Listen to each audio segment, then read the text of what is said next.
una producción de Abismo FM.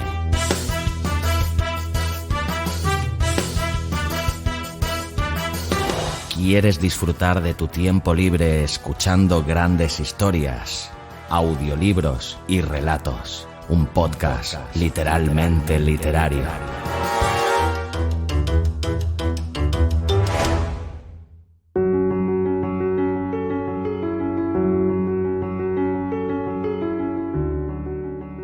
Hola, soy Xavi Villanueva. Bienvenido un día más a Audiolibros y Relatos, tu podcast de literatura favorito.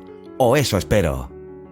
Capítulo 13 de esta quinta temporada, 163 en el cómputo total de este humilde podcast. Y hoy, como te anuncié ya en el capítulo anterior, es un día súper especial, pues es el aniversario de este podcast, de este programa de literatura, espero que sea tu favorito, y nada más y nada menos que celebramos el quinto aniversario desde que el 13 de diciembre de 2017 naciera este podcast, eso sí, con otro nombre que mantuvo durante sus primeros 22 capítulos, y ese título era Narraciones desde el Abismo. A partir del capítulo 23 adquirió el nombre por el que hoy lo conoces, Audiolibros y Relatos, y desde entonces, ciertamente, que me enorgullezco de decir que no ha parado de crecer.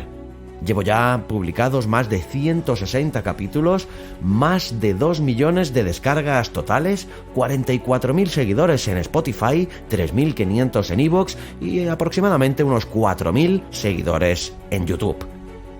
¿Qué decir ante esto? Pues que 1 millón de mis más sinceras gracias a todos y cada uno de vosotros por ayudarme a conseguir estas pequeñas metas y que aún a día de hoy siga teniendo las ganas intactas de seguir creando nuevos relatos semana tras semana. Y más teniendo en cuenta la multitud de horas que requiere la creación de cada uno de estos capítulos, pero eso sí, te garantizo que me sigue quedando cuerda para rato. Y nada, por no alargarme en exceso, te preguntarás quizá qué es lo que he decidido traerte para celebrar esta bonita efeméride. Pues he pensado qué género no había traído aún por este humilde programa y la respuesta vino rápido a mi mente: el espionaje. Y la siguiente pregunta, así como su consiguiente respuesta, la verdad es que salieron prácticamente solas. Y eran las siguientes: ¿hay en este género algún personaje icónico e incuestionable? Sin duda. Creado en 1953 por Ian Fleming, James Bond sea seguramente el espía más famoso de la iconografía popular en todos sus medios, especialmente, eso sí, en literatura y en cine. Máximo exponente de un género más vital que nunca, el agente 007 es el espía por antonomasia, aunque sus novelas inexplicablemente han resultado durante mucho tiempo imposibles de encontrar en el mercado español. Ian Fleming fue un escritor, periodista y oficial de inteligencia británico conocido por ser el creador de la serie de novelas de espías protagonizadas, como acabamos de decir, por James Bond. En 1953 publicó Casino Royale, la primera de sus 16 novelas de espionaje, 14 de las cuales, incluida la primera, tenían como protagonista a James Bond, agente secreto del contraespionaje británico con la calificación 007, o lo que es lo mismo, con licencia para matar. Autor además de 2 notables libros de viajes, es un narrador ingenioso y fluido constructor de tramas sostenidas y de escenografías un tanto recargadas.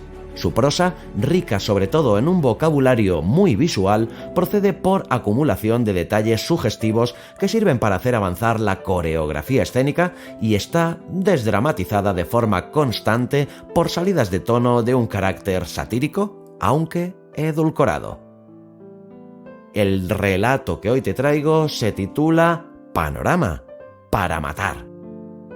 Es un escalofriante relato del espía 007 incluido dentro de la antología de relatos Solo para tus ojos, publicada por Fleming el año 1960. Bond se ve envuelto en esta historia en una escabrosa misión de la OTAN donde tendrá que investigar un misterioso asesinato.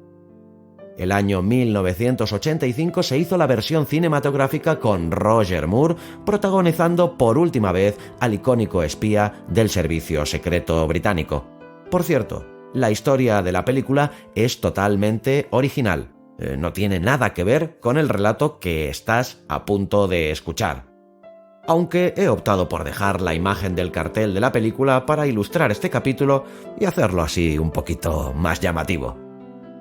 Pues nada, como no me quiero alargar, prepárate ya para escuchar este relato bastante más largo de lo habitual, 75 minutos, 1 hora y cuarto, nada más y nada menos, y sobre todo, espero que sea de tu agrado y que lo disfrutes tanto como lo he disfrutado yo, creándolo especialmente para ti.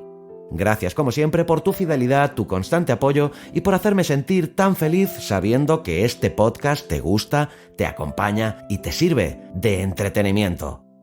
Estoy muy contento de poder celebrar junto a ti, mi fiel oyente, el 5º cumpleaños de este podcast. Espero poder estar muchos años más a tu lado, trayéndote nuevos relatos y nuevos escritores, tanto consagrados como descubrirte nuevos talentos literarios para que los disfrutes. Hasta la semana que viene y, como siempre, larga vida al podcasting y larga vida a la audioliteratura. Y feliz 5º cumpleaños a Audiolibros y Relatos.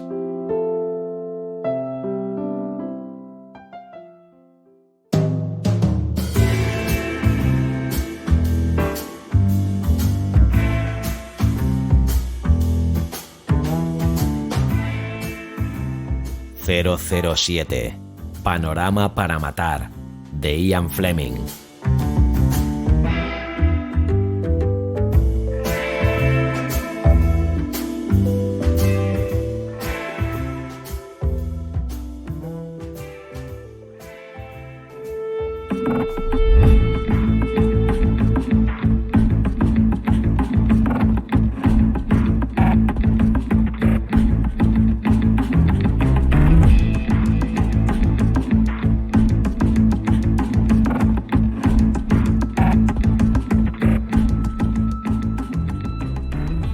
Los ojos, detrás de las grandes gafas de goma, tenían un aspecto frío como la piedra.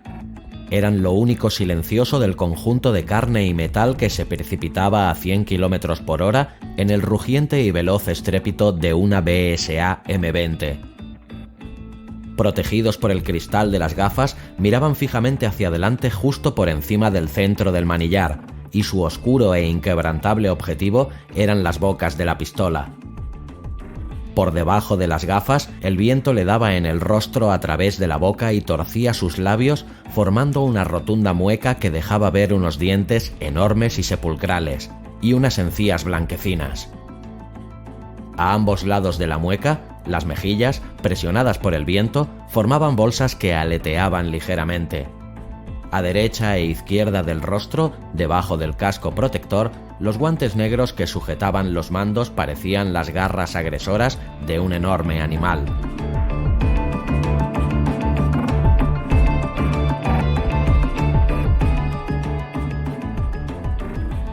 El hombre vestía el uniforme de mensajero del Servicio Real de Transmisiones y su moto, de color verde oliva, con modificaciones en las válvulas y el carburador, y sin unos cuantos silenciadores para alcanzar más velocidad, era idéntica a las motos estándar del ejército británico. No había nada en el hombre o en su equipo que sugiriera que no era lo que parecía, excepto porque llevaba una Luger cargada colgada de un gancho en la parte superior del depósito de gasolina. Eran las 7 de la mañana de un día de mayo y la carretera completamente recta que atravesaba el bosque brillaba en la luminosa bruma de primavera. A ambos lados de la carretera, las hondonadas cubiertas de musgo y flores entre los enormes robles poseían la magia de los bosques reales de Versalles y Saint-Germain. La D98 era una carretera secundaria de tráfico local situada en la zona de Saint-Germain y el motorista acababa de pasar por debajo de la autopista París-Nantes que rugía ya con el tráfico diario hacia París. Se dirigía al norte, hacia Saint-Germain, y no había nadie más a la vista en ninguna dirección, excepto quizás medio kilómetro más adelante una figura casi idéntica, otro mensajero del servicio real. Era un hombre más joven y delgado que iba cómodamente sentado en su moto, apoyado hacia atrás, disfrutando de la mañana mientras circulaba a unos 60 km por hora. Iba bien de tiempo y hacía un día precioso. Se preguntaba si tomaría los huevos fritos o revueltos cuando volviera al cuartel alrededor de las 8. 500 metros, 400, 300, 200, 100... El hombre que iba detrás redujo la velocidad a 30. Se llevó el guante izquierdo a los dientes y se lo quitó de un tirón. Lo metió entre los botones de su chaqueta, se inclinó y desenganchó la pistola. En aquel momento debió de verse claramente en el espejo retrovisor del joven que iba delante, pues de repente, este volvió la cabeza sorprendido de encontrarse con otro mensajero en su trayecto a aquella hora de la mañana. Pensaba que podía ser un norteamericano o quizás un policía militar francés. Podía ser cualquier militar de los 8 países de la OTAN que formaban el cuartel general de Shape, pero al reconocer el uniforme del servicio se quedó asombrado y a la vez encantado. ¿Quién demonios podía ser?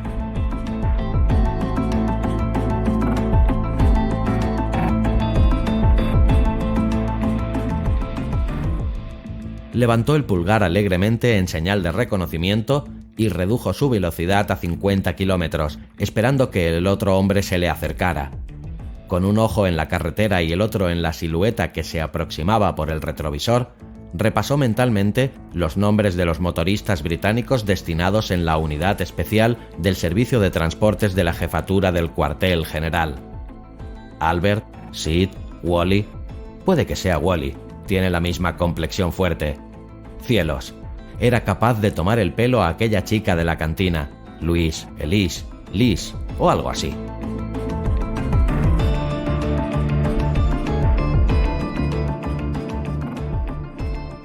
El hombre de la pistola había reducido la velocidad.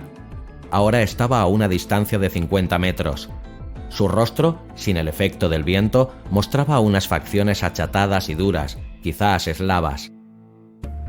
Un brillo rojizo ardía detrás de los círculos negros y fijos de los ojos. 40 metros, 30. Una urraca salió volando del bosque delante del joven mensajero.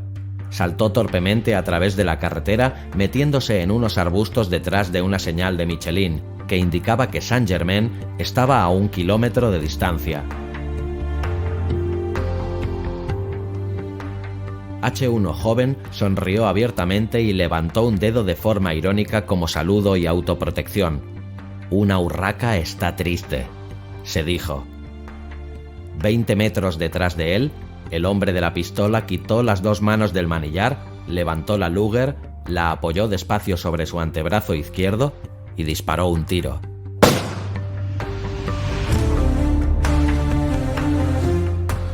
Las manos del joven soltaron rápidamente el manillar y se juntaron en la espalda. La moto torció por la carretera saltando una estrecha zanja y chocó contra una franja de hierba y lirios. Se levantó sobre la rueda trasera que chirriaba, cayendo despacio hacia atrás encima del motorista muerto. La BSA escupió, pataleó y desgarró la ropa del joven que estaba tirado encima de las flores y después se quedó inmóvil.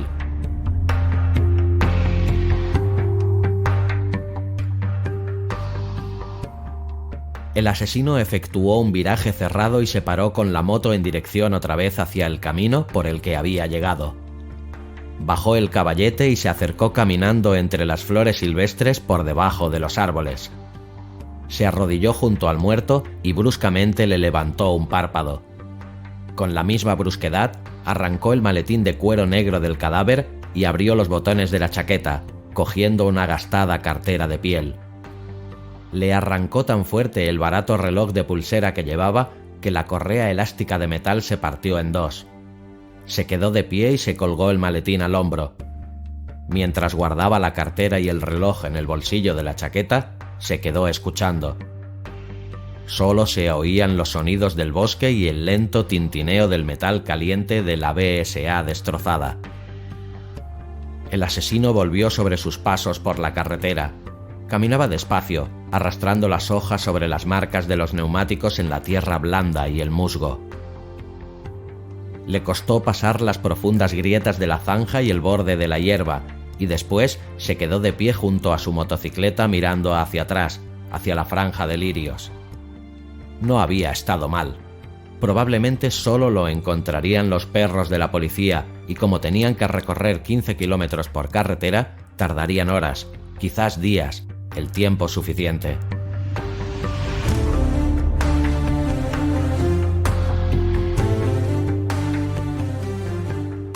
Lo principal en esos casos era dejar un buen margen de seguridad. Podría haber disparado al hombre a 40 metros, pero había preferido hacerlo a 20, y quitarle el reloj y la cartera había sido una buena idea. Satisfecho consigo mismo, el hombre levantó la moto del caballete, saltó rápidamente sobre el sillín y pisó el arranque. Lentamente, para no dejar marcas de patinazos, volvió a acelerar alejándose por la carretera, y después de pocos minutos ya iba otra vez a 100 por hora con el viento dibujando la mueca en forma de nabo en su rostro. En la escena del crimen, el bosque, que había permanecido en silencio mientras se perpetraba, empezó a respirar de nuevo lentamente.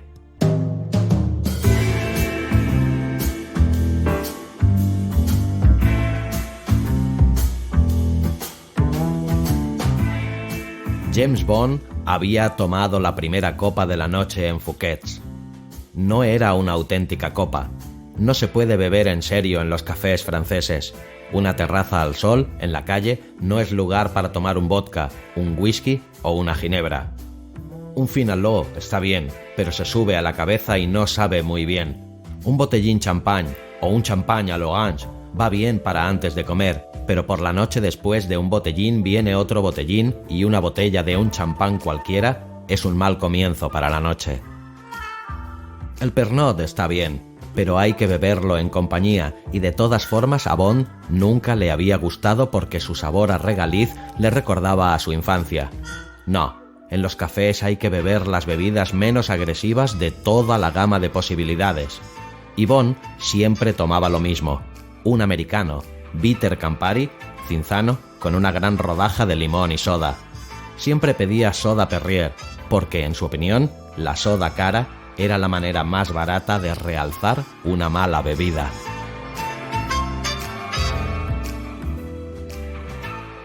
Cuando Bond estaba en París, siempre iba a los mismos lugares. Se alojaba en el Terminus Nord, porque le gustaban los hoteles de las estaciones y porque era el menos pretencioso y el más anónimo de todos. Almorzaba en el Café de la Paix, La Rotonde o el Dôme, porque la comida era muy buena y porque le divertía observar a la gente. Si quería una copa, iba a Harry's Bar, porque tenían buenas bebidas y porque, en su primera e ingenua visita a París a los 16 años, había hecho lo que decía el anuncio de Harry's del Continental Daily Mail y le había indicado al taxista: Saint-Rue, Dou-Nou. Así había comenzado una de las noches más memorables de su vida, que culminó con la pérdida casi simultánea de su virginidad y de su cartera. Para cenar, Bond iba a uno de los más famosos restaurantes, Beaufort, Caneton, Lucas Carton o el Cochon d'Or. Esos eran los que más le gustaban, aunque Michelin aconsejara la Tour d'Argent, el Maxims y otros, pues quería evitar el tema de las facturas caras y el dólar. Además, prefería su comida. Después de cenar, solía ir a la Place Pigalle y dar una vuelta. Si no encontraba nada, como era lo normal, volvía al hotel de la Gare du Nord, cruzando París, y se iba a dormir.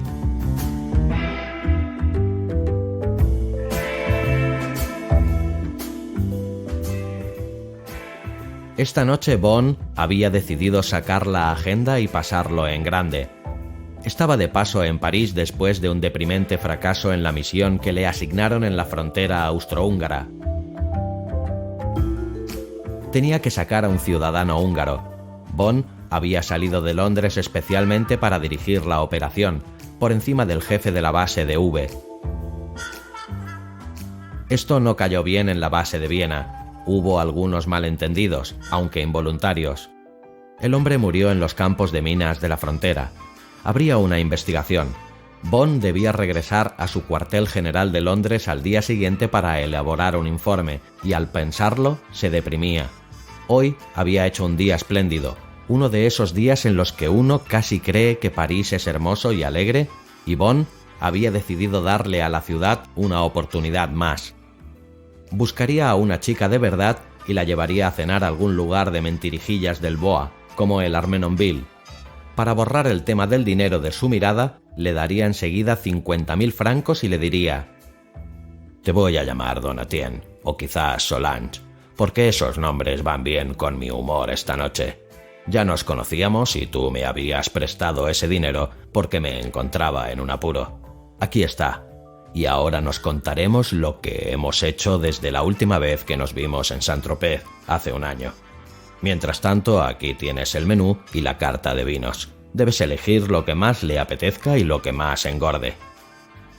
Y ella se sentiría aliviada al no tener que esforzarse. Se reiría y diría: «Pero James, no quiero engordar».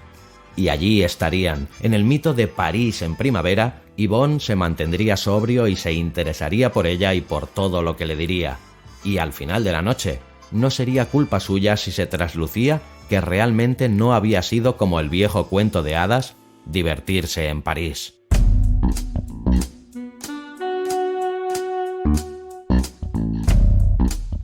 Sentado en Fouquet's esperando su americano, Bond sonreía por su fogosidad. Sabía que solo estaba dejándose llevar por su fantasía, por el placer que le producía dar una última patada a la ciudad que odiaba cordialmente desde la guerra. Desde 1945 no había pasado un día feliz en París. No era porque la ciudad hubiera vendido su cuerpo. A muchas ciudades les pasa lo mismo, sino que habría perdido su corazón. Se había vendido a los turistas, a los rusos, rumanos y búlgaros, a la escoria del mundo que poco a poco se había adueñado de la ciudad. Y por supuesto, se había vendido a los alemanes.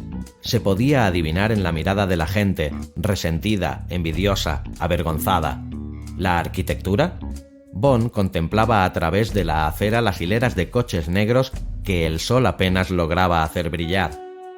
En todas partes era igual que en los Campos Elíseos. Solamente había 2 horas en las que se podía ver la ciudad, entre las 5 y las 7 de la mañana. Después de las 7 era engullida por una atronadora riada de metal negro con la que ningún edificio hermoso o bulevar amplio y bordeado de árboles podía competir. La bandeja del camarero chocó con estrépito sobre la mesa de mármol. Con un hábil movimiento de la mano que Bond nunca había sido capaz de imitar, el abridor del camarero levantó la chapa del Perrier. El hombre deslizó la nota debajo del cubo de hielo y con un rutinario «Voilà, monsieur», se retiró. Bond echó hielo en el vaso, lo llenó hasta arriba con soda y bebió un largo trago. Se echó hacia atrás y empezó a leer un libro de bolsillo de Lawrence. Estaba claro que la noche iba a ser un desastre. Incluso suponiendo que encontrara una chica al cabo de 1 hora o así, el contenido seguramente no estaría a la altura de la envoltura. Contemplándola de cerca, seguramente tendría la piel gruesa, fea y de poros grandes, de las burguesas francesas. El cabello rubio bajo la desenfadada boina de terciopelo tendría raíces oscuras y sería tan áspero como las cuerdas de un piano. La menta de su aliento no lograría disimular el olor a ajo. La figura seductora estaría complicadamente apuntalada con alambre y goma. Sería de Lille y le preguntaría si era norteamericano. Y Bond sonreiría para sus adentros. Ella o su chulo probablemente le robarían la cartera. Y luego volvería al mismo sitio. Más o menos sería así. Bueno, al infierno con todo.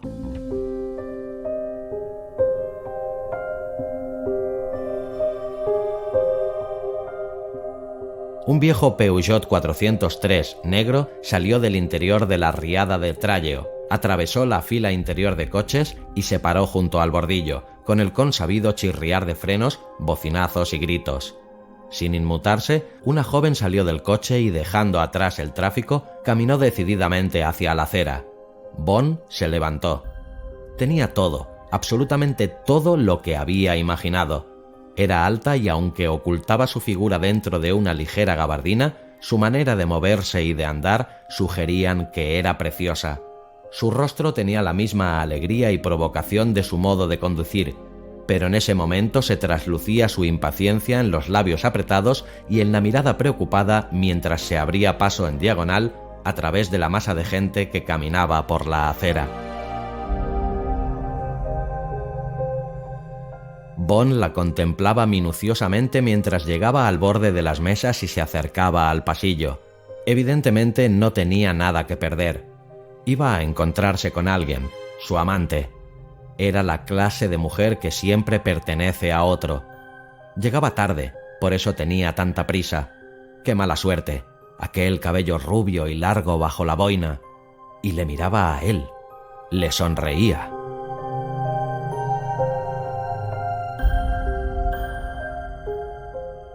Antes de que Bond pudiera reaccionar, la joven llegó hasta su mesa, cogió una silla y se sentó. Sonreía más bien tensa ante sus ojos asombrados. «Lo siento, llego tarde y lamento que tengamos que irnos enseguida. Te llaman de la oficina». Y añadió en un susurro: «Inmersión inmediata». Bond volvió a la realidad. Quienquiera que fuese, ciertamente era de la casa. Inmersión inmediata era una expresión de jerga que el servicio secreto había adoptado del servicio de submarinos. Significaba que había malas noticias, muy malas. Bond rebuscó en su bolsillo y dejó unas monedas sobre la mesa. «De acuerdo. Vámonos».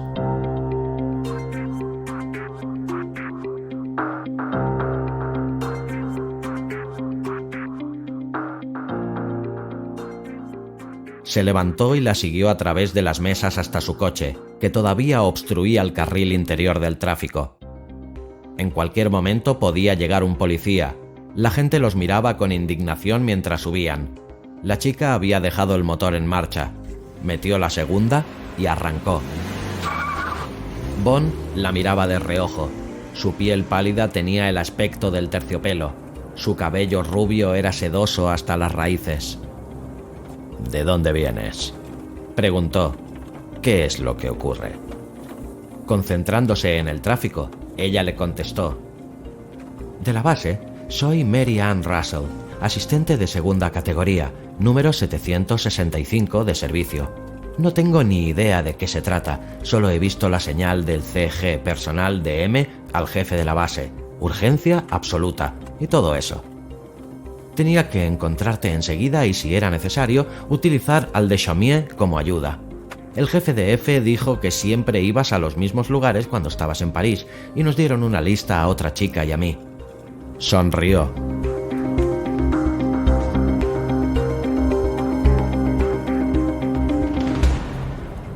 «Yo solo lo intenté en Harry's Bar y después de Fouquet's iba a empezar a buscar por los restaurantes. Ha sido maravilloso encontrarte así». Le miró rápidamente. «Espero no haber sido demasiado brusca». «Has estado estupenda. ¿Qué hubieras hecho si hubiera estado con otra chica?». Ella se echó a reír. «Hubiera hecho exactamente lo mismo, excepto que te hubiera llamado señor. Lo único que me preocupaba era cómo nos desharíamos de la chica. Si montaba una escena, le hubiera ofrecido llevarla a casa en mi coche y que tú tomaras un taxi». «Parece que tienes muchos recursos.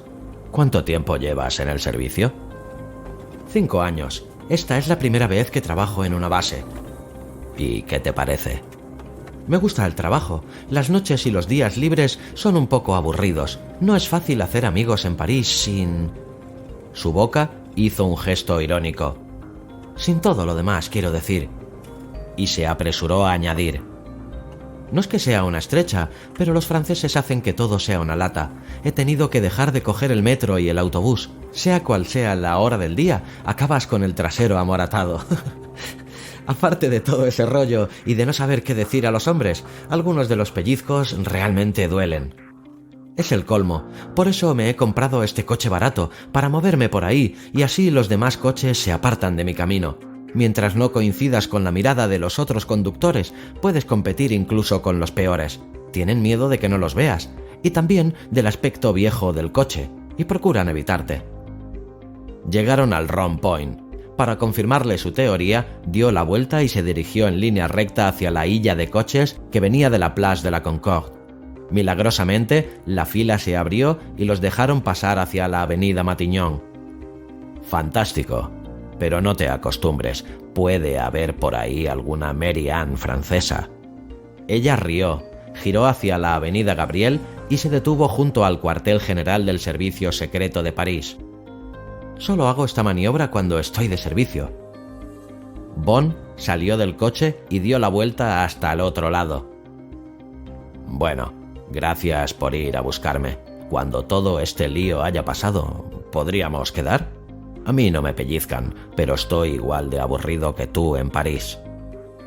Los ojos de la chica eran azules y estaban separados. Buscaron los suyos. Le respondió muy seria. Me encantaría. Puedes localizarme a través de la centralita. Bond introdujo la mano por la ventanilla y apretó la de la joven que estaba sobre el volante. Muy bien, dijo. Se dio la vuelta y entró rápidamente a través de la arcada.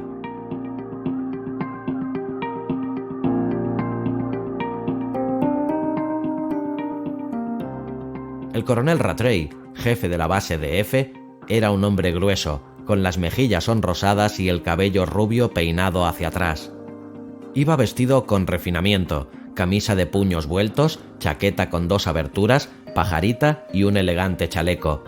Tenía aspecto de gustarle la buena vida y comer y beber bien. Solo desentonaban unos astutos ojos azules de mirada lenta. Su despacho apestaba a Galois, que fumaba sin cesar. Saludó a Bond con alivio. ¿Quién la ha encontrado? Russell, en Fouquet's. ¿Es nueva? Lleva 6 meses. Es muy buena, pero siéntese, se ha producido una crisis y debo informarle y enviarle fuera. Se inclinó hacia el interfono y apretó un botón. Por favor, mensaje personal para M del jefe de la base. 007 localizado. Estoy informándole ahora. ¿De acuerdo? Soltó el botón. Bond cogió una silla y la puso junto a la ventana para alejarse del humo de los Galois. El tráfico en los Campos Elíseos era un suave murmullo a lo lejos.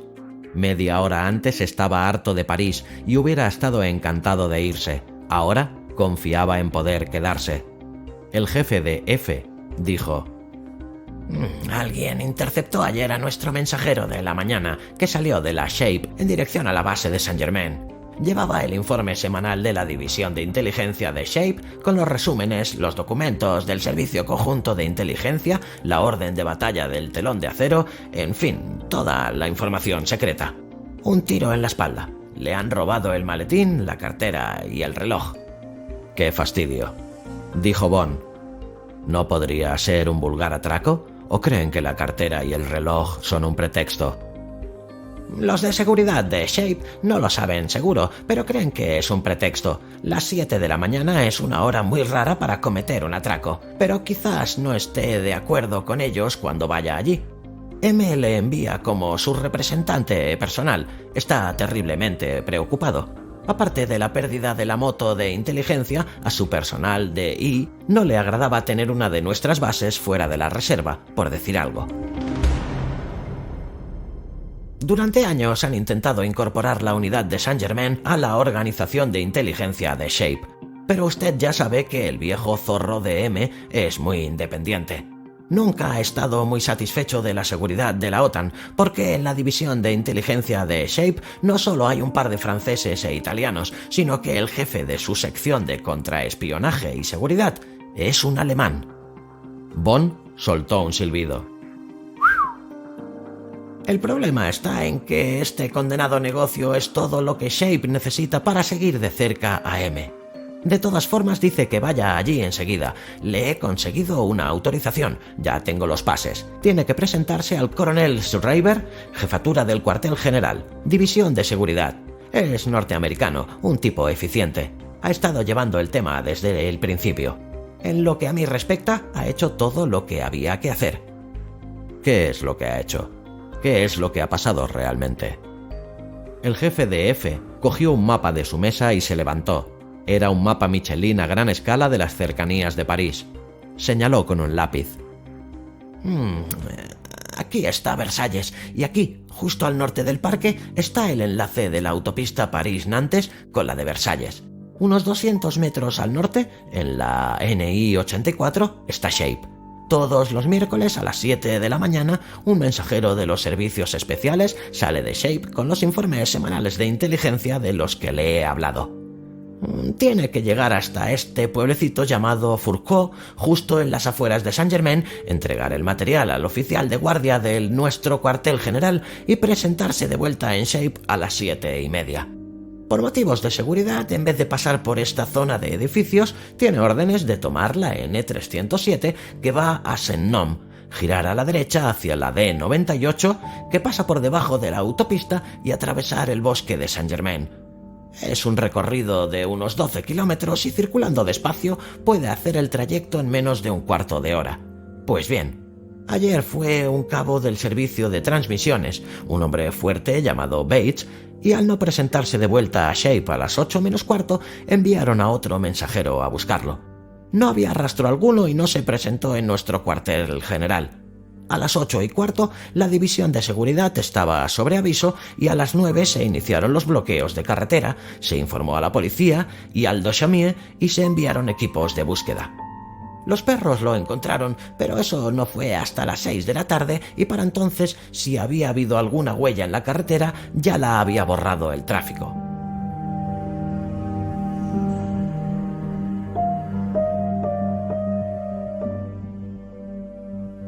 El jefe de F alargó el mapa a Bond y volvió a su mesa.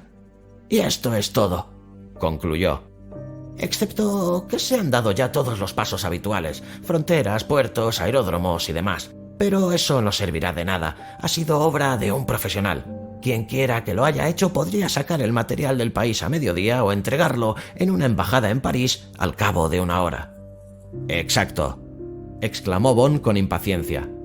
¿Y qué demonios quiere M que haga yo? ¿Decir a seguridad de Shape que lo intente de nuevo, pero mejor? Este no es para nada mi estilo. Vaya pérdida de tiempo.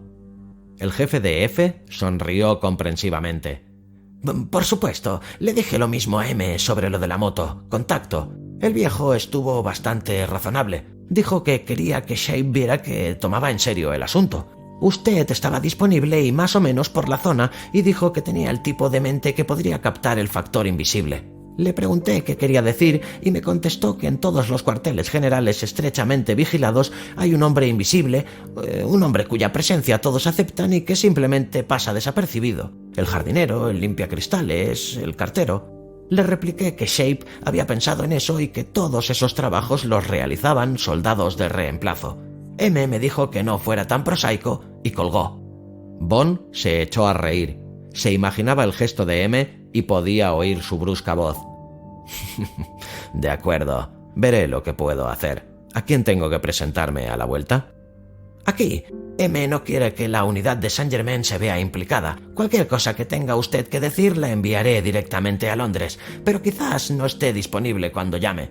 Le asignaré un oficial de servicio y podrá localizarlo en cualquier momento en 24 horas. Russell podrá encargarse de ello. Ella le encontró. También podría llevarle. ¿Qué le parece? Bien, contestó Bond. De acuerdo.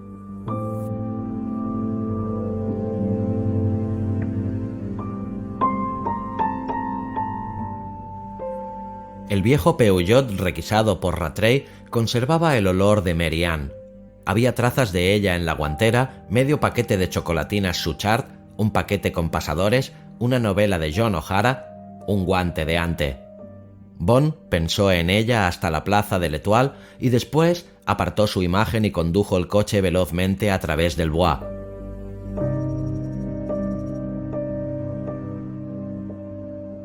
Rattray le había dicho que si iba a 50 por hora tardaría 15 minutos. Bond dijo que reduciría la velocidad a la mitad y duplicaría el tiempo, y que le dijera al coronel Schreiber que llegaría a las 9:30. Una vez pasada la puerta de Saint-Cloud, había poco tráfico y Bond circulaba a 100 kilómetros por la autopista hasta que llegó a la segunda salida a la derecha y vio la flecha roja que indicaba Shape.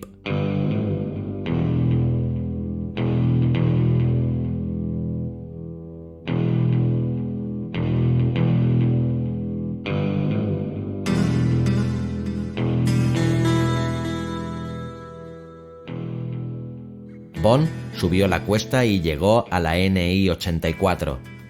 200 metros más adelante, en medio de la carretera, estaba el policía de tráfico que Bond tenía que localizar. Este le saludó y le dejó entrar a través de la enorme verja a la izquierda y Bond se detuvo en el primer control. Un policía norteamericano con uniforme gris salió de la garita y examinó su pase. Le dijo que pasara y esperara. Después, un policía francés tomó el pase, anotó los datos en un impreso colocado sobre un tablero y le dio una gran tarjeta plastificada con un número para el coche, haciéndole señas para que avanzara. Mientras Bond entraba en el aparcamiento, cientos de luces se encendieron repentinamente de forma espectacular, iluminando las oficinas que se extendían delante de él, haciendo que pareciera de día. Sintiéndose desnudo, Bond caminó sobre la grava bajo las banderas de los países de la OTAN y subió rápidamente los 4 escalones que llegaban hasta las puertas de cristal que daban paso al cuartel general de las Fuerzas Supremas Aliadas en Europa. Después se acercó a la mesa de seguridad. Policías militares norteamericanos y franceses comprobaron su pase y anotaron los datos. Los remitieron a un policía militar británico con gorra roja que le condujo por el pasillo principal a lo largo de interminables puertas de despacho. Estas no tenían ningún nombre, sino las habituales y enrevesadas siglas de los cuarteles generales. En una ponía «Comsting flottant en saclant la zone du chasseur». Bond preguntó qué significaba aquello. El policía militar, por ignorancia, o más bien por seguridad, le contestó impasible. «No sabría decirle con exactitud, señor». Detrás de una puerta con un rótulo que indicaba Coronel G. A. Schreiber, jefe de seguridad, jefatura del cuartel general, apareció un estirado norteamericano de mediana edad con el cabello gris y los educados y rigurosos modales de un director de banco.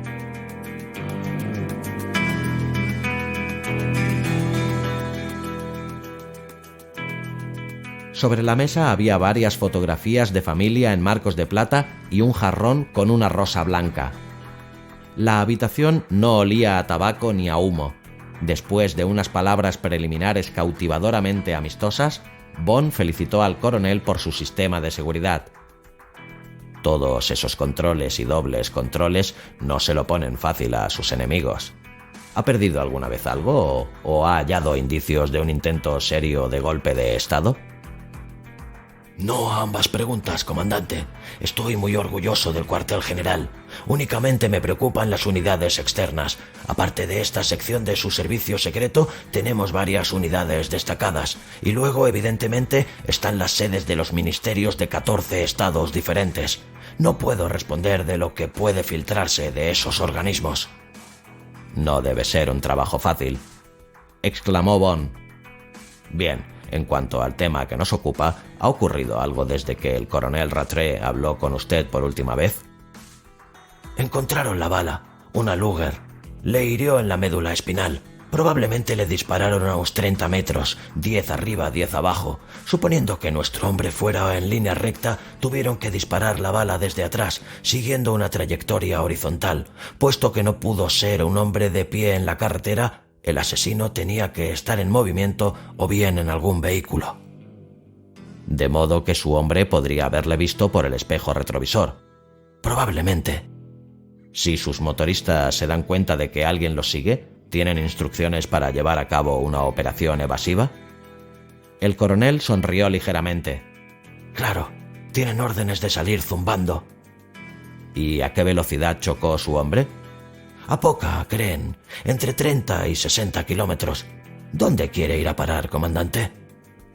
Me preguntaba si había averiguado ya si se trataba de la obra de un profesional o de un aficionado.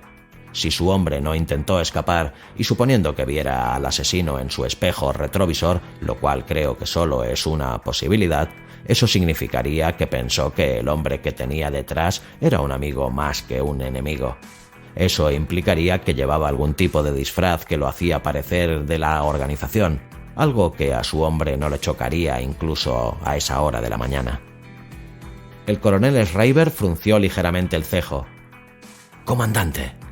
Había un matiz de tensión en su voz. «Por supuesto que hemos estado examinando este caso desde todos los ángulos, incluyendo el que usted menciona. Ayer a mediodía el comandante general declaró este asunto urgente, de seguridad absoluta, y se establecieron comités de operaciones de seguridad. A partir de ese momento, las pistas más insignificantes han sido sistemática y minuciosamente analizadas. Y fíjese en lo que le digo.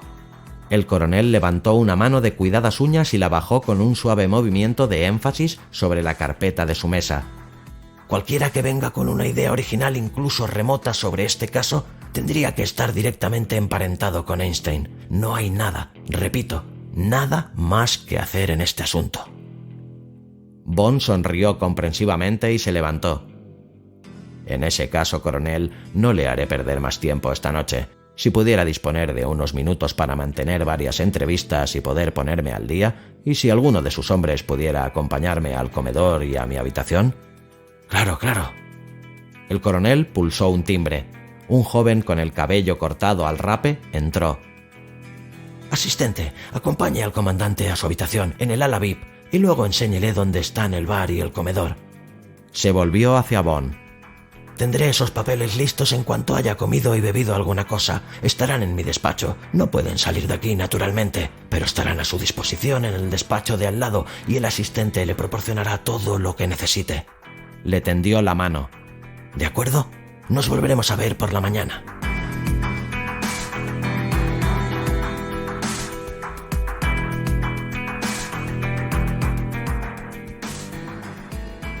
Bond le dio las buenas noches y siguió al asistente. Mientras caminaba por los pasillos de pintura neutra y olor indefinido, pensó que esa era probablemente la misión más difícil que había tenido jamás. Si los principales cerebros de 14 países estaban desconcertados, ¿qué podría hacer él? Cuando se metió en la cama aquella noche, en el lujo espartano de los alojamientos de los visitantes, Bond decidió que dedicaría 2 días más al tema. Más que nada para poder estar en contacto con Mary Ann Russell el mayor tiempo posible, y luego lo dejaría. Una vez tomada esta decisión, cayó inmediatamente en un profundo y tranquilo sueño.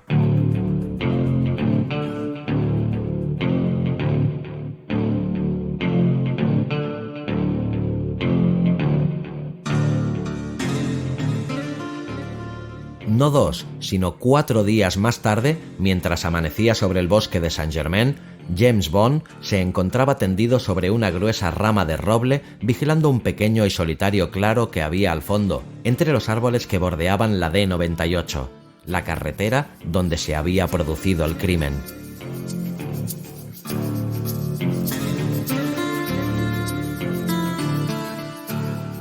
Iba vestido de arriba a abajo con el camuflaje de los paracaidistas, verde, marrón y negro.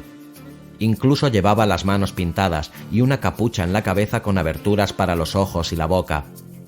Era un excelente camuflaje que sería aún más eficaz cuando el sol estuviera más alto y las sombras fueran más oscuras y no pudiera ser visto desde ningún lugar del suelo, ni siquiera desde debajo de la enorme rama.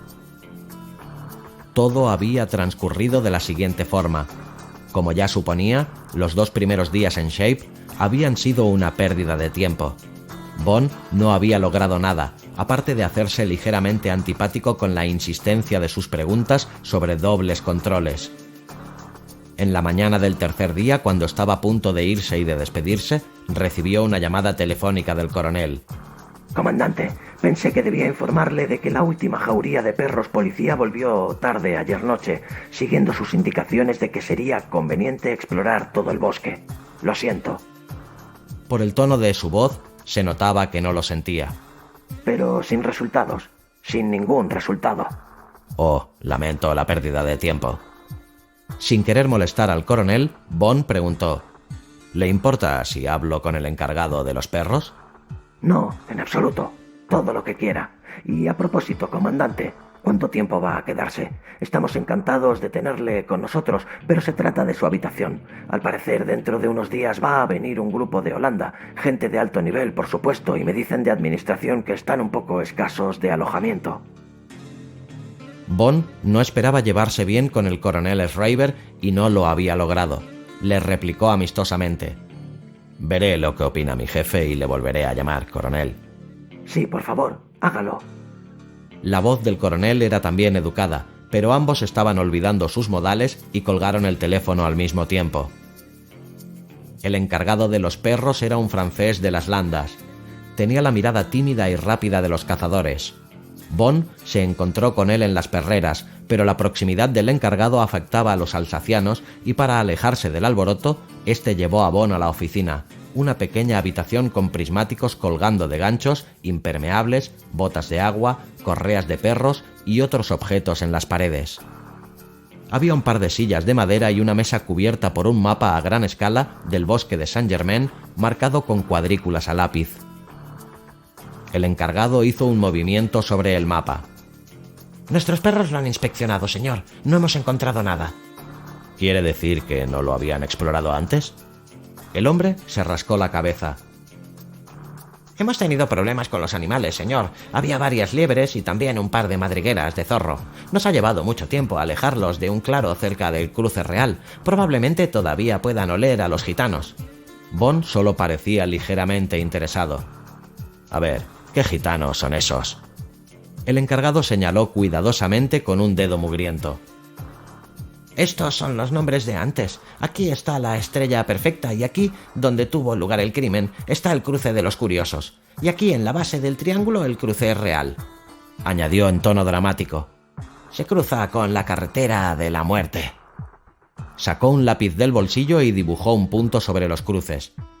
Y aquí está el claro, señor. Durante todo el invierno hubo allí una caravana de gitanos. Se fueron el mes pasado. Limpiamos bien la zona, pero los perros pueden seguir oliéndolos durante meses.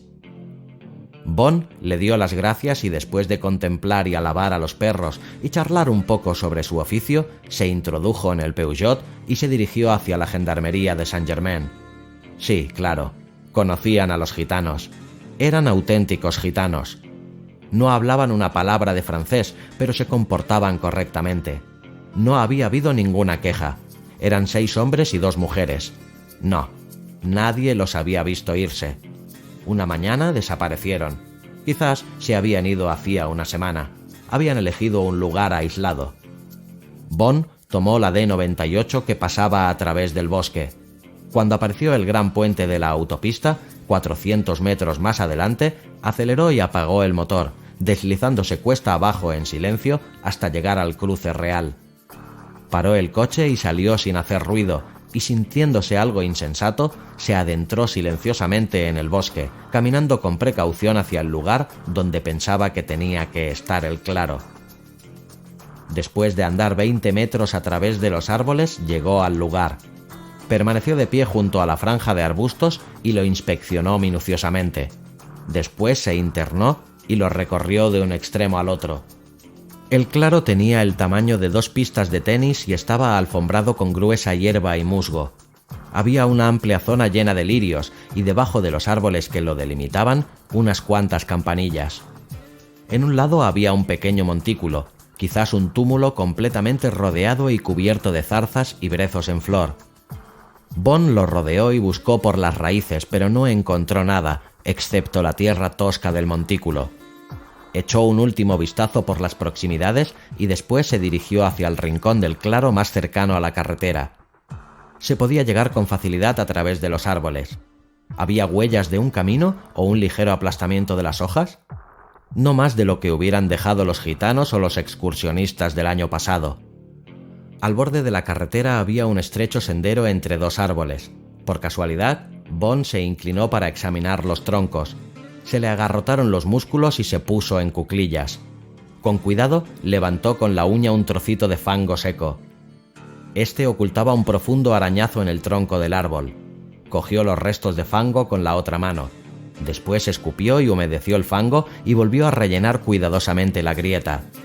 Había 3 arañazos camuflados en un árbol y 4 en otro. Bond salió rápidamente de la zona de árboles en dirección a la carretera. Su coche estaba parado sobre una ligera pendiente que desembocaba debajo del puente de la autopista. Empujó el coche, se introdujo en él y no metió la marcha hasta llegar debajo del puente.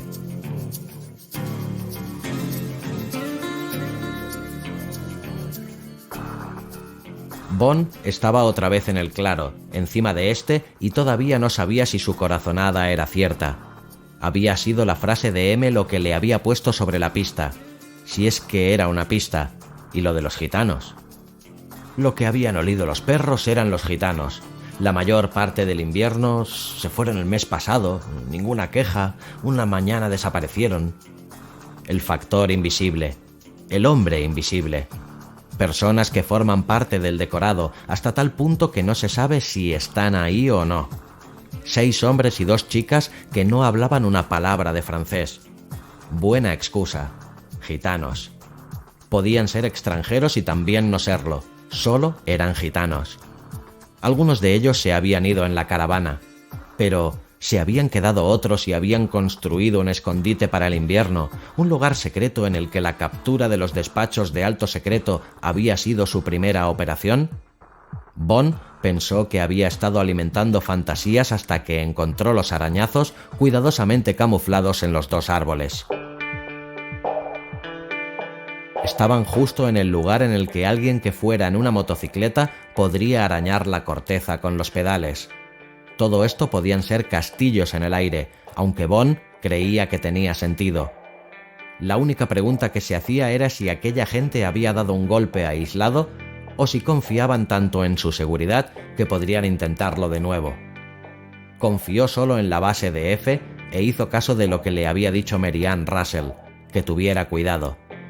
El jefe de F, más pragmático, pidió la cooperación de su unidad de Saint-Germain. Bond se despidió del coronel Shriver y se trasladó a una cama de campaña del cuartel de la unidad, una casa anónima en un callejón de un pueblo anónimo. La unidad le proporcionó un equipo de camuflaje y los 4 hombres del servicio secreto que trabajaban en la unidad se pusieron gustosamente a sus órdenes. Al igual que Bond, se habían dado cuenta de que si éste lograba aventajar a toda la maquinaria de seguridad de Shape, el servicio secreto se apuntaría un tanto de cara a la jefatura de Shape, y las preocupaciones de M sobre la independencia de su unidad desaparecerían de una vez por todas. Bond, tumbado allí solo encima de la rama de roble, sonreía para sus adentros. Ejércitos privados, guerras privadas, cuánta energía malgastada en una causa común, cuántos disparos lanzados al enemigo común.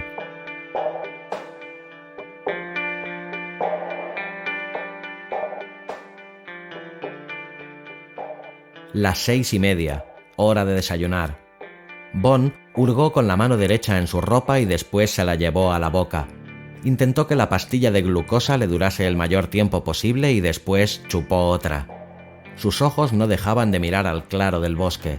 La ardilla roja que había aparecido con las primeras luces y que comía brotes tiernos de haya sin parar, corrió unos cuantos metros hacia las rosas sobre el montículo, cogió algo y empezó a darle vueltas entre sus patas, mordisqueándolo. Las 2 palomas que habían estado cortejándose ruidosamente entre la espesa hierba empezaron a aparearse torpemente y aleteando. Un par de gorriones recogían trocitos de hierba para el nido que estaban construyendo tardíamente sobre un espino. Un grueso tordo encontró al fin un gusano y empezó a tirar de él mientras mantenía tensas las patas. Un grupo de abejas se arracimaba entre las rosas sobre el montículo y allí estaba él, a unos 20 metros de distancia del montículo, oyendo su estival sonido. Era como el decorado de un cuento de hadas, las rosas, los lirios, los pájaros y los amplios rayos de sol pasando a través de los enormes árboles sobre el claro verde resplandeciente. Bond había trepado a su escondrijo a las 4 de la mañana y no había contemplado nunca tan de cerca o durante tanto tiempo el momento de transición de la noche a un día espléndido. De repente se sintió ridículo. En cualquier momento, cualquier maldito pájaro podía posarse sobre su cabeza. Fueron las palomas las que dieron la voz de alarma. Con un gran estrépito levantaron el vuelo en dirección a los árboles. Los demás pájaros las siguieron, y también la ardilla. El claro se quedó en silencio y solo se oía el suave zumbido de las abejas. ¿Qué era lo que había ocasionado la alarma? El corazón de Bond empezó a latir fuertemente. Sus ojos rastrearon el claro en busca de alguna pista. Algo se movía entre las rosas. Era un movimiento insignificante, pero extraño. Lentamente, centímetro a centímetro, un tallo espinoso, demasiado recto y más bien grueso, se elevó por encima de las ramas. Siguió elevándose hasta llegar a unos 2 palmos del suelo. Después se paró. El extremo del tallo tenía una sola rosa. Separado del arbusto, su aspecto era poco natural, pero solo para alguien que hubiera visto todo el proceso.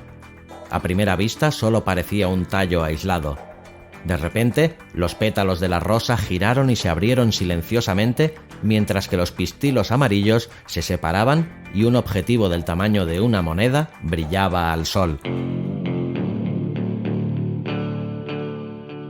El objetivo parecía enfocar directamente a Bond, pero entonces, muy despacio, la rosa objetivo empezó a girar sobre su tallo y siguió girando hasta que volvió a apuntar hacia Bond, después de haber inspeccionado minuciosamente todo el claro.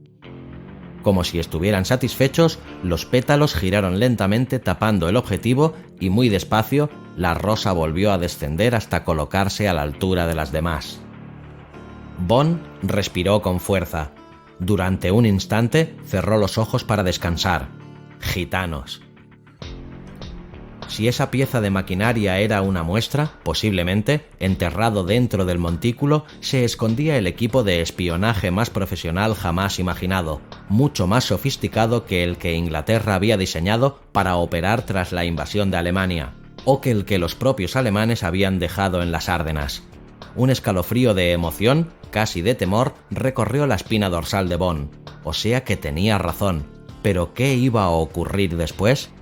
Procedente del montículo llegaba una especie de chirrido agudo parecido al sonido de un motor eléctrico muy revolucionado. El rosal tembló ligeramente. Las abejas se alejaron, se quedaron quietas volando y luego se posaron otra vez. Lentamente apareció una grieta dentada en el centro del rosal que se fue ensanchando. Las 2 mitades del rosal se abrieron como si fueran las hojas de una puerta. La oscura abertura se agrandó y Bond vio las raíces del rosal que penetraban en la tierra a ambos lados de la abertura. El chirrido del mecanismo era ahora más intenso y se podía ver un brillo metálico en los bordes de las puertas curvas. Era como si un huevo de Pascua articulado se abriera. De repente, los 2 segmentos se separaron y las 2 mitades del rosal en el que todavía estaban posadas las abejas se abrieron del todo. Ahora, la parte interior de la caja de metal que había soportado la tierra y las raíces del arbusto quedó expuesta al sol. De la oscura abertura entre las puertas curvas salía el brillo de una luz eléctrica. El chirrido del motor se paró. Apareció una cabeza, después unos hombros y más tarde el resto del cuerpo de un hombre. Trepó despacio y se quedó agachado mientras miraba con atención alrededor del claro. Llevaba una pistola, una Luger, en la mano.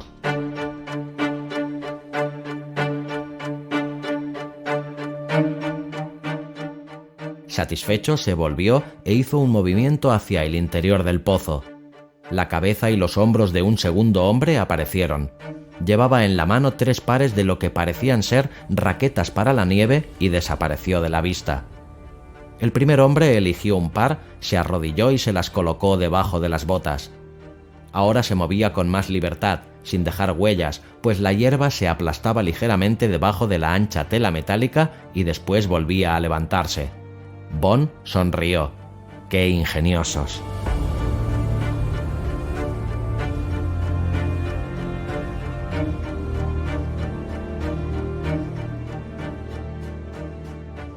El segundo hombre salió, al que siguió un tercero. Sacaron una motocicleta del pozo, sujetándola entre los 2 con cinchas, mientras el primer hombre, que sin duda era el jefe, se arrodillaba y se amarraba las raquetas para la nieve debajo de las botas. A continuación, caminaron en fila entre los árboles hacia la carretera. Había algo siniestro en el modo de pisar lentamente entre las sombras, levantando y colocando con cuidado sus enormes pies de pato, uno tras otro.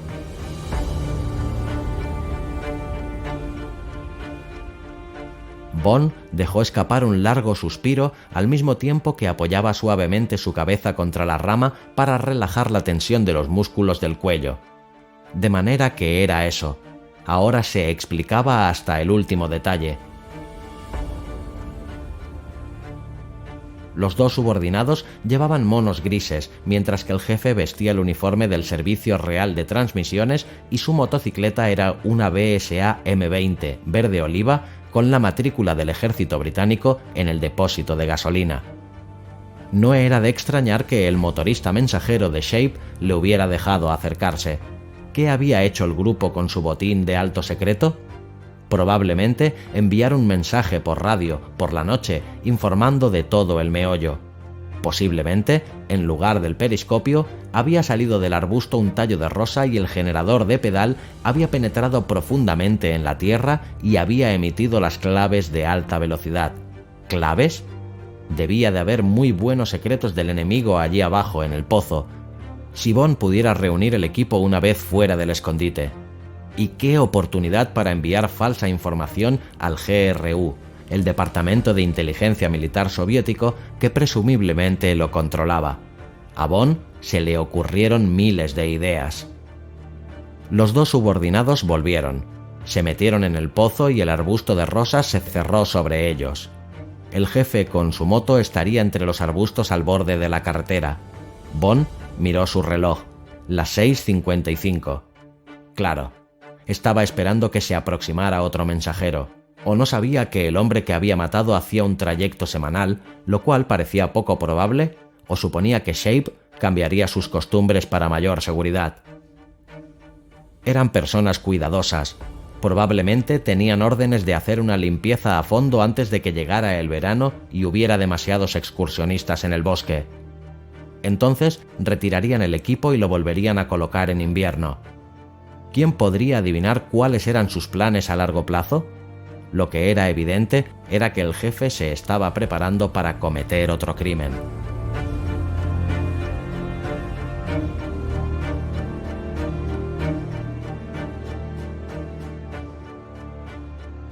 Transcurrieron 10 minutos. A las 7:10 el jefe volvió a aparecer. Se quedó de pie a la sombra de un gran árbol en el borde del claro y emitió un silbido corto y agudo como de pájaro. Inmediatamente el arbusto de rosas empezó a abrirse y los dos subordinados salieron y siguieron al jefe otra vez hacia los árboles. En 2 minutos volvieron con la moto colgada entre los dos. El jefe, después de echar un vistazo alrededor para comprobar que no habían dejado huellas, lo siguió dentro del pozo y las dos mitades del arbusto volvieron a cerrarse rápidamente detrás de ellos.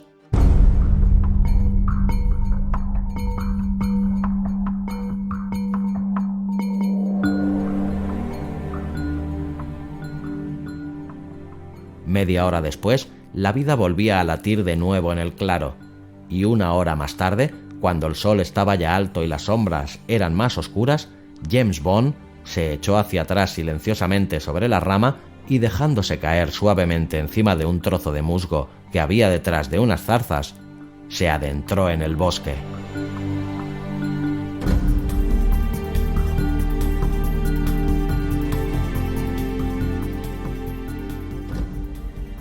Aquella noche discutió con Mary Ann Russell por teléfono. «Estás loco», le dijo ella. «No dejaré que sigas adelante. Voy a decirle al jefe de F que telefonee al coronel Schreiber y se lo cuente todo. Este trabajo le corresponde a Shape y no a ti». «No vas a hacer nada de eso», contestó Bond enfadado.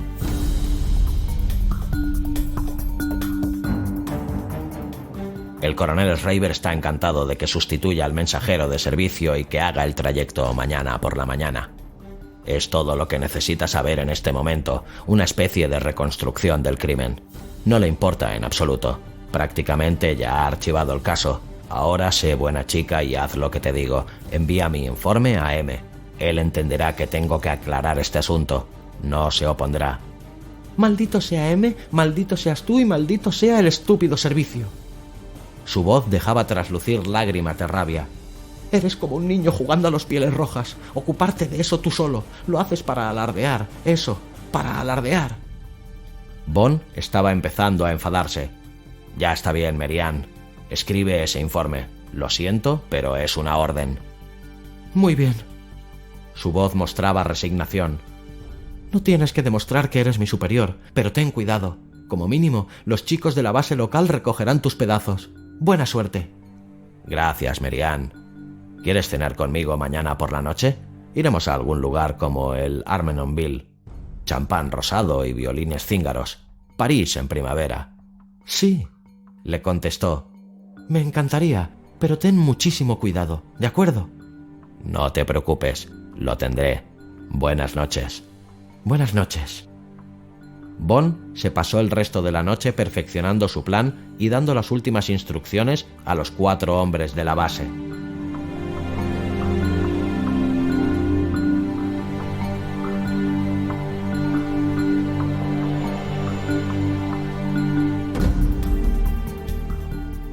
Amaneció otro día espléndido. Bond, cómodamente sentado a horcajadas sobre la palpitante BSA mientras esperaba que le dejaran salir, apenas podía creer en la emboscada que le estaría esperando más allá del cruce real. El cabo del servicio de transmisiones, que le había encargado el maletín vacío y que iba a darle la señal para salir, le dijo: «Tiene el aspecto de haber pasado toda la vida en el servicio, señor. Solo necesitaría un buen corte de cabello, pero el uniforme le sienta estupendamente. ¿Qué le parece la moto?» «Es una maravilla. Me había olvidado ya de lo divertidos que son estos cacharros». «Yo preferiría un buen Austin A40, señor». El cabo miró su reloj. «Las 7 en punto». Levantó el pulgar. «De acuerdo». Bond se colocó las gafas, saludó al cabo con la mano, pisó la palanca de marchas y salió rodando sobre la grava a través de la verja principal. Salió de la 184 y tomó la 307, pasando por Bailey y Noisy-le-Roi, hasta que encontró el desvío de Saint-Nom. Ahí tenía que girar a la derecha para coger la D98, la carretera de la muerte, como la había llamado el encargado de los perros.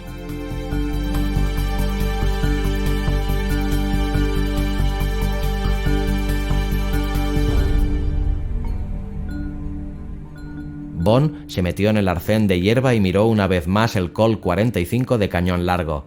Volvió a poner de nuevo la pistola contra su estómago y se dejó el botón de la chaqueta sin abrochar. Preparado, listo.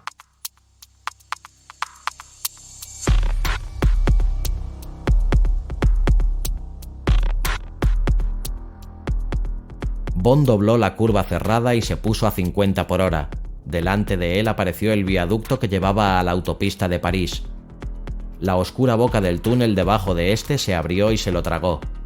El ruido del tubo de escape era terrible y durante un momento percibió el olor frío y húmedo del túnel. Después volvió a salir al sol, atravesando velozmente el cruce real. 3 kilómetros más adelante apareció el brillo de la superficie de asfalto que cruzaba el bosque y sintió el aroma dulzón de las hojas y el rocío. Disminuyó la velocidad a 40. El espejo retrovisor de la izquierda temblaba ligeramente por la velocidad. No se veía nada más que la perspectiva desierta y extensa de la carretera entre las tilas de árboles que serpenteaban a lo lejos detrás de él como una estela verdosa.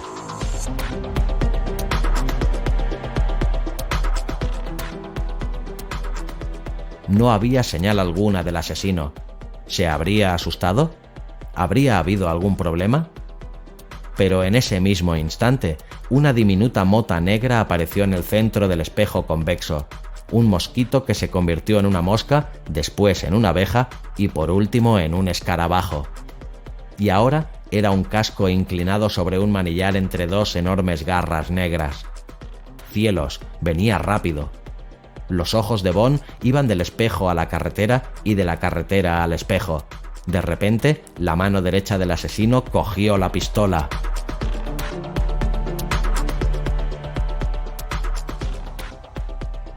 Bond redujo la velocidad.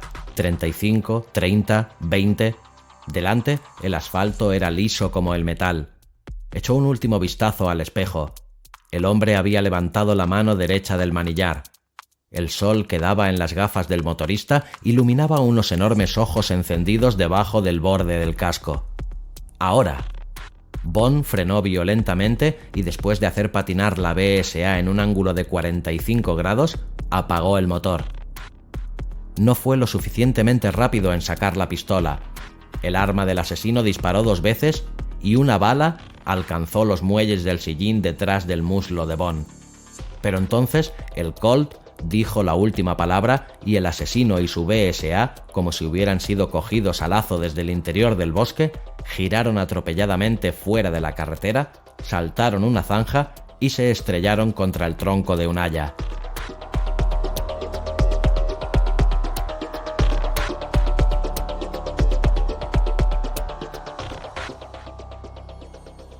Durante un instante, hombre y máquina quedaron colgando del enorme tronco y después, con un estertor metálico, cayeron hacia atrás sobre la hierba. Bond saltó de su moto y caminó hacia el horrible amasijo humeante de color caqui y acero. No había necesidad de comprobar si tenía pulso. Dondequiera que la bala le hubiera alcanzado, el casco aplastado estaba destrozado como una cáscara de huevo. Bond se alejó y volvió a introducir la pistola en la parte delantera de su chaqueta. Había tenido suerte, no había que tentarla más. Se subió a la BSA y aceleró en dirección a la carretera.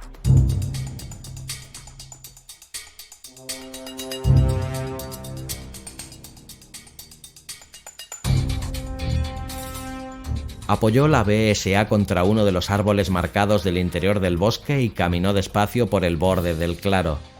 Se quedó de pie a la sombra de la enorme haya. Se humedeció los labios y lanzó un silbido, lo más parecido que pudo al del asesino.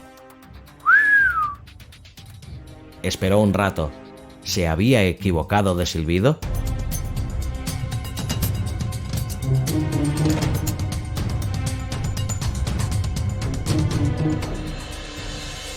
Pero poco después el arbusto se agitó y empezó a oírse el chirrido fino y agudo. Bond introdujo el pulgar derecho en la cinturilla a pocos centímetros de la culata de la pistola.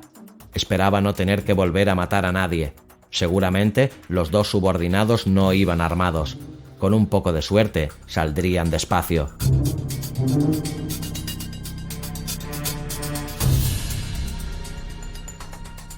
Las puertas curvas se abrieron. Desde el lugar donde se encontraba, Bond no podía ver el fondo del pozo, pero en pocos segundos el primer hombre ya estaba fuera colocándose las raquetas en los pies y detrás iba otro hombre. Las raquetas para la nieve. El corazón de Bond dejó de latir. Lo había olvidado. Tendrían que estar escondidas en el matorral. ¡Qué estúpido! ¿Se darían cuenta? Los dos hombres se dirigieron despacio hacia él, pisando con cuidado. Después de caminar unos 7 metros, el primer hombre susurró unas palabras en algo que sonaba a ruso. Como Bond no respondía, los hombres se pararon mirándolo asombrados. Bond percibió el peligro. Sacó de golpe la pistola y se dirigió hacia ellos, agachado. «¡Manos arriba!», les conminó. Hizo un movimiento con la boca del Colt. El hombre que iba primero gritó una orden y se lanzó hacia adelante. Al mismo tiempo, el segundo volvió corriendo hacia el escondite. Un rifle retumbó entre los árboles y la pierna derecha del hombre se dobló debajo de él. Los hombres de la base salieron al descubierto y se acercaron corriendo. Bond cayó sobre una rodilla y golpeó con el cañón de la pistola el cuerpo que se abalanzaba sobre él. Le dio, pero el hombre se echó sobre él. Bond notó las uñas que se abalanzaban sobre sus ojos, se agachó y le hizo un gancho. En ese momento una mano agarró su muñeca derecha, haciendo girar lentamente su pistola hacia él. Dado que no quería matar, había puesto el seguro. Intentó meter el pulgar. Una bota le golpeó en un lado de la cabeza. Soltó la pistola y cayó hacia atrás. A través de una niebla rojiza pudo ver la boca de la pistola apuntando hacia su rostro.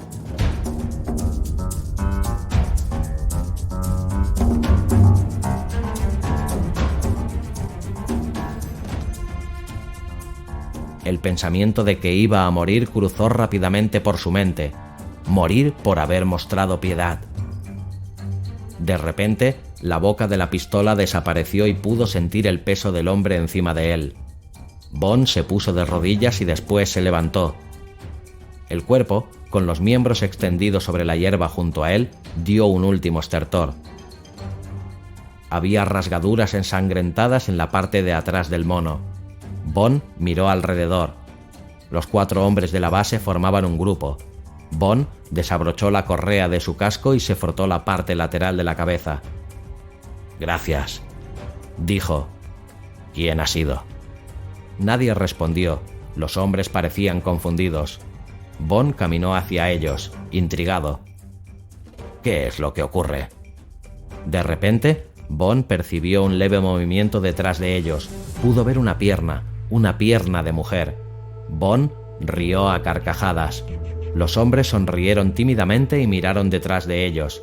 Mary Ann Russell, vestida con una camisa azul y unos vaqueros negros, salió detrás de ellos con las manos levantadas.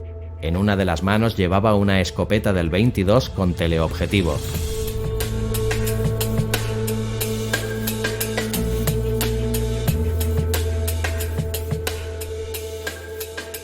Bajó las manos y metió el rifle en la parte alta de los vaqueros. Se acercó a Bond y le dijo con inquietud: «No vas a culpar a nadie, ¿verdad?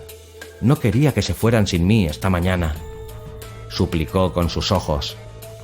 «Suerte que he venido. Quiero decir que casualmente he sido la primera en disparar. Nadie quería hacerlo por temor a darte».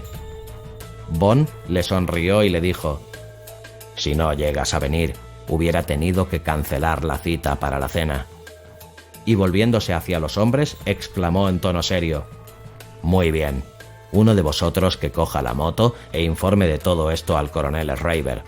Dígale que estamos esperando a su equipo antes de echar un vistazo al escondite. Y eso incluye a un par de hombres antisabotaje. Ese pozo puede ser una trampa. ¿De acuerdo?».